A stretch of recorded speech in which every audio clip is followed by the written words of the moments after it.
Hi.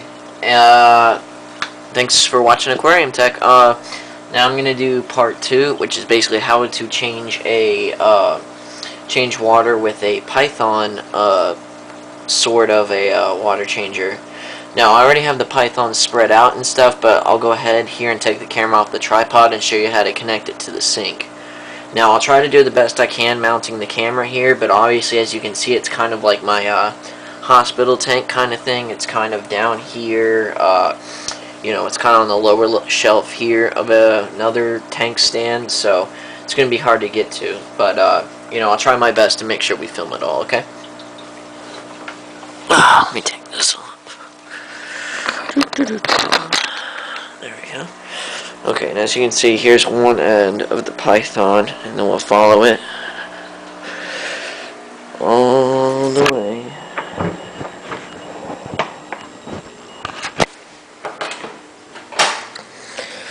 All the way into here, okay? And then what we're going to do is most sinks, I'm just going to use a simple sink, and even though if you need more strength, hoses are stronger, you know, whatever puts out more water output. Anyways, most sinks, this bottom part right here can twist off, just like this. Now this one will come off really easily, but I've used this a bunch of times. But for your first time, you might even have to get a wrench or a vice grip, and something like that will come out. Just step that aside and make sure your drain's all the way open. This one's kind of broken, so I have to pull it up manually. Alright, there we go. Okay, now I already have the right adapter on here. And actually what'll make it easier here is if I can... Hold on one second. Basically, sometimes what I do to make it easier is, because the threads are almost stripped on the sink here, is I take off this adapter and I just screw the actual adapter part in first. Alright. And then I take and screw in this part here.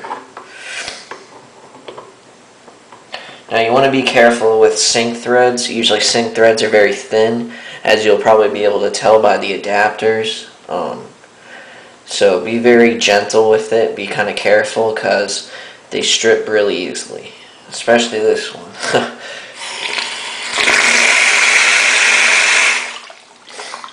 Okay, it's online, but oops, I forgot to. After you do that, in fact, you probably want to do this first. I just kind of made a mistake here. Is you'll want to go ahead and shut this valve right here on the water changer that I was showing you in the first part. Just shut it here. I don't know why it's not shut. There it goes. Okay. And let's go back and turn the sink back on. Sometimes I get paranoid water's gonna run through the end of it, because I have seen it happen, but that usually happens when you turn it off and on. Oh, my hose is stuck here.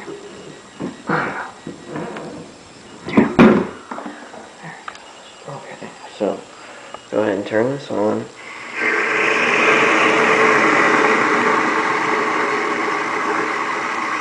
Sure it's not leaking. Okay. Great. And now, even if your drain can't keep up with it, usually, here I'll show you real quick, there's a hole that'll be in your sink somewhere, like right there, and that'll keep it from overflowing. So you don't have to worry about that, but you should have your drain in the pretty much all the way open position. Okay, now that that's on, it's pretty quiet, I don't even hear it. Alright, and then let's go ahead and put this back on the tripod and start taking this tank apart.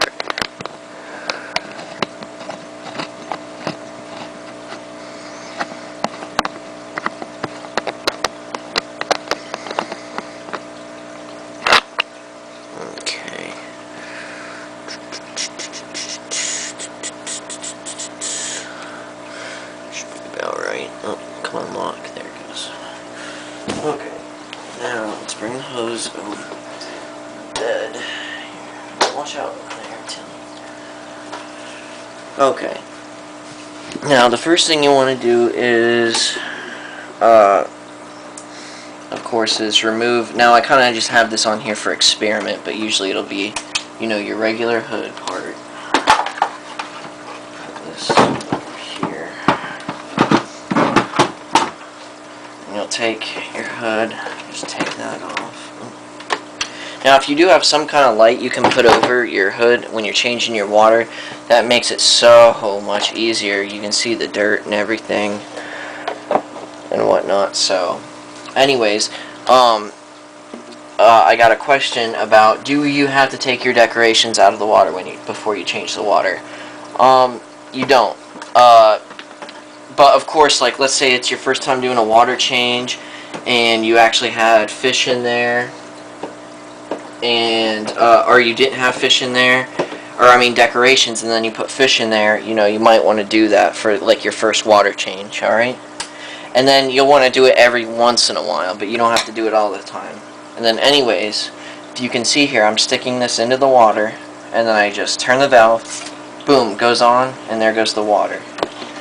Now, I probably will move the decorations a little bit as I do this, but don't really have to worry about it. And the key is you're going to want to change usually about 20 to 30% of your water. Now, if you're having problems with something, you might have to change up to 50% of your water, but never change more than 50% of your water at once, okay? That's too much. Alright, as you can see, I just go through the gravel. You only want to go, this is like a special plant substrate, so it might not be like your regular gravel, but you don't want to get real into the gravel. You want to try to get maybe like the top half an inch or inch, because below that is actually beneficial bacteria that will degrade fish waste and stuff here. I'm trying to do this with the light on so you guys can see, but I'm going to have to take it off here. Okay. I had to go ahead and split that into two parts for a couple reasons, or I'm going to have to edit it, because I noticed once I turned the light off, you weren't really able to see what I was talking about, and I am sorry for that, and so I'll go ahead and try to cover what you missed. I already drained all the water, obviously, that I need. I might drain a little bit more, but you got the idea, you know, how to go through the gravel and stuff. And plus, I'll do another part on how to use a regular, you know, siphon, gravity siphon, so, of course, you can view it on that as well, or you can just ask me. But anyways, one of the things that I was going to go ahead and show you is just a little easy way to kind of measure how much you need to change. Now, as you can see here, you can actually just use your fingers for approximate measurements, and you know, you can just take your finger and you know, like, I'll just measure this, and that's about how much water usually goes in there, and then I can go like this and put it down here, and as you can see, that's about, measuring it like that, that's, you know, about a third of the water I just changed. You know, you can really just use your fingers to do it very generally, you know. With this sort of thing, you know, as it doesn't really make a difference. You don't have to be very precise unless you're changing a lot of water, you know, more than 40 or 50%. You know, of course you don't want to change more than 50%, but anyways, now that you have the tank drained, now is about the time you want to start scrubbing off any algae you don't want on there, but remember to leave some if you have any algae eaters. Now it's the time to change your aquarium salt, if you use it, or add more. If you use a sponge filter, you know, might be a good time to maybe clean it or something. But just remember, just as with aqua clears or really any other filter, you don't want to change the cartridges all at once, and especially, you know, usually you want to leave them after water changes to help cycle the new water. So, but you know, that's just for ease. You know, I usually just use sponge filters as a supplemental, and that's why I say that. But if you don't, you know, it wouldn't be a good time. And also another thing I had to do was turn off my filters. I kind of forgot to do that. The water started getting too low. But anyways, that's about it for that. And like I said, you might have to remove your decorations every once in a while, or if maybe for the first time, you know, if you had fish and then added decorations, you know, you want to clean up their poo under it. But Other than that, only every once in a while, because sometimes, you know, maybe the current will blow it under your decorations or wherever it might be, but you know, you can just, you know, kind of breeze over it and whatnot. All right. Okay, I'll go ahead and show you now how to add back water to your tank, and especially with this tank, for me, I want to add it back kind of slowly. Actually, all right. I'm gonna have to splice this again just to be able to fit it on YouTube. Anyways, now I'll go ahead and show you usually what you want to do, how to add it back to the tank, okay, and stuff like that. All right. Now what I have here is a bucket. Usually I just fill it up with water and add my prime in there, and I let it sit for at least an hour. But what I do is I usually just make it whenever I have an open bucket.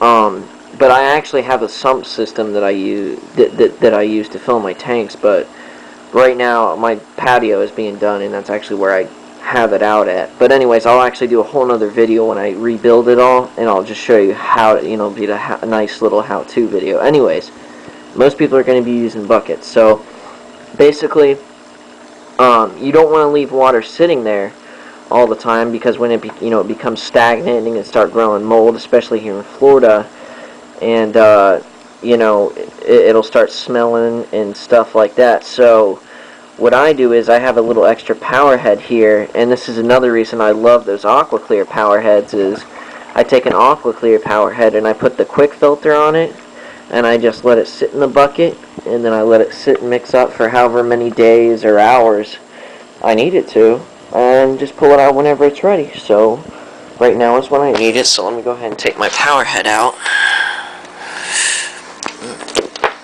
Turn back on, okay, turn it off.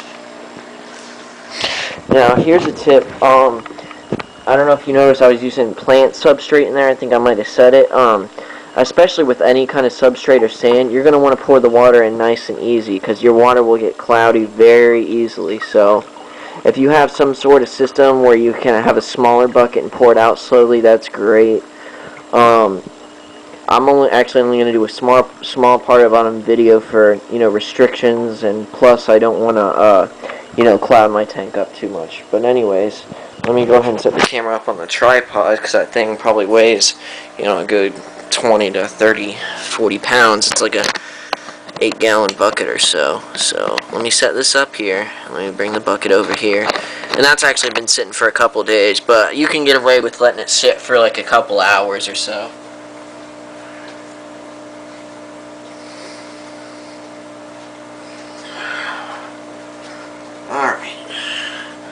Back to using the old bucket system. And that's another good thing that I like about pythons, is that's the main reason they were invented, is because you don't need to use a bucket with them. Usually I would need to have another bucket to for the dirty water too. But anyways, it's pretty much self-explanatory. You just pour the water in. Of course, like I said, I'm not going to pour a bunch of it in this tank especially.